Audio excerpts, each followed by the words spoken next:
Welcome to Upvoted No Sleep, where OP Beardify writes, Hello? My 8-year-old voice trembled. Is this emergency services? It sure is, the cheerful male voice on the other end of the phone line answered. What's the trouble, young man? I frowned. Young man? Weren't they supposed to say, 911, what's your emergency? Maybe it was his first day. Either way, there was no time to waste. Something's wrong with my mom. She fell down all of a sudden. I pressed the phone to my ear and I leaned back. My mother lay where she'd collapsed just a minute ago. Oh, no, that's too bad. Someone will be over right away. Click. I dropped the phone and I crept over to my mother. The faint rise and fall of her chest was the only way I even knew she was alive. Wait, I hadn't told the ambulance people our address. I ran back to the phone and I dialed 911 again. 151 Cliffmore Way, 151 Cliffmore Way. I shouted into the receiver, then hung up. I shut my eyes tight.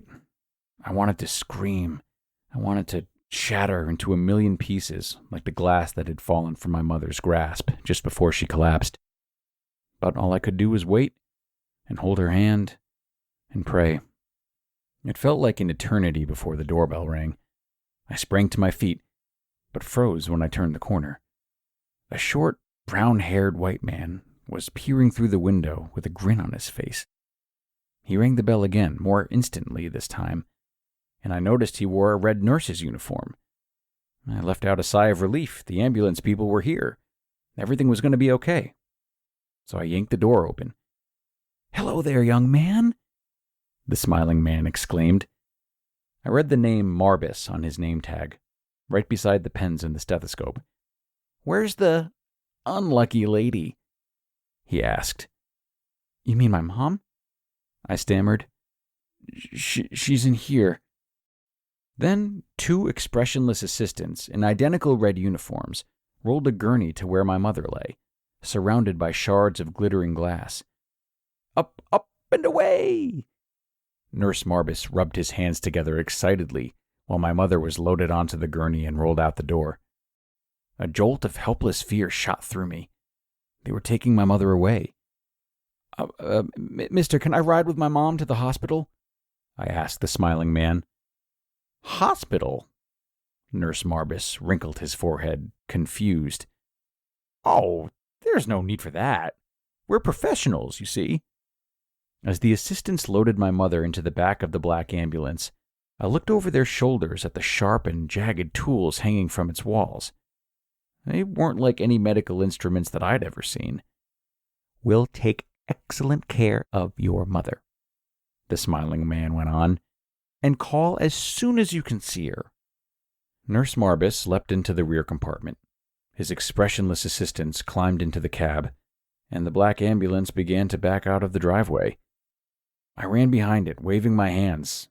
I wanted to yell at them to stop, but I was just a kid. Who was I to contradict the professionals? I was still standing there 5 minutes later, when flashing red and blue lights came skidding around the street corner. The 2 police officers muttered into their radios and looked worriedly at the scene in front of them. A crying child, a wide-open door. "Did you call 911?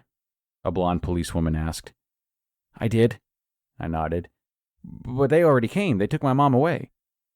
The 2 police officers looked at each other. "I'm afraid that's not possible. We received a call from this location, a child shouting an address, and we're the first ones to respond."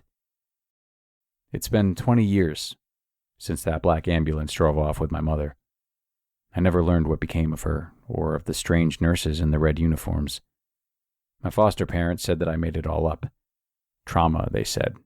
I had to forget, move on. But around midnight last night, I received a strange phone call. A woman's gravelly, rasping voice, almost inaudible over the screams and crackling flames in the background. A voice I recognized. "They told me that I could call. We're going to be together again soon, son." And that was an upvoted no-sleep story by OP Beardify. Sweet dreams.